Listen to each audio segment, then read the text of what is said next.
a young man who came up to me on day 2. We had Friday revival and Saturday. And he came up to me on Saturday at the end of the revival after preaching, worship, everything was finishing. Everyone was finished being baptized. We were about to wrap it up and leave. And he came up to me, and the way I knew that somebody was next to me was because I smelled marijuana. And when I turned around, he was just standing there kind of nervous, and he's like, "Hey, bro," and I'm like, "What's up, man?" He's like, "I've been watching your videos for about 3 years now." He was watching my YouTube channel since we had 700 followers.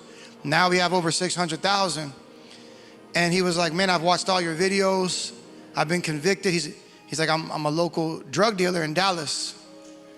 And he was like, "I have a girlfriend. We just had a child." He's like, "And I didn't know what to do. And I told my girl, I'm just going to go by faith and see what happens."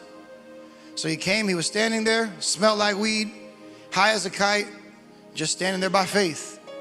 I just looked at him and said, "Are you ready to surrender? Do you believe?" He said, "Yeah." I said, "Then let's go. Get baptized. Tell your girl, get baptized, surrender. Let's do it now." He said, "Okay." Got baptized, got deliverance. And I told him after everything, he gave his life to Jesus. I said, "Tomorrow, we're having a morning service at my pastor's church at 10 a.m.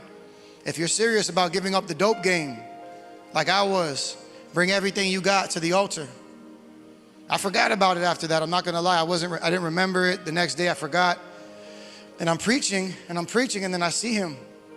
And he goes to his car and he brings up all the weed. He had like a quarter pound of weed, a bunch of exotic little, ounces, half ounces, a bunch of paraphernalia, vapes, all that stuff in a big old, in a garbage bag. And he brought it to the front and he surrendered. And he gave up everything. And what's so powerful is when he got baptized in the back of that pickup truck, he didn't receive the baptism of the Holy Spirit. Me and my brother Mario, Pastor Mario, were laying hands on him, and he was shaking. The fire of God was on him, but he couldn't receive the baptism of the Holy Spirit. But when he gave up that bag at the altar in front of everyone, and we laid hands, within 2 seconds, he got baptized in the Holy Spirit. It was cold in that building.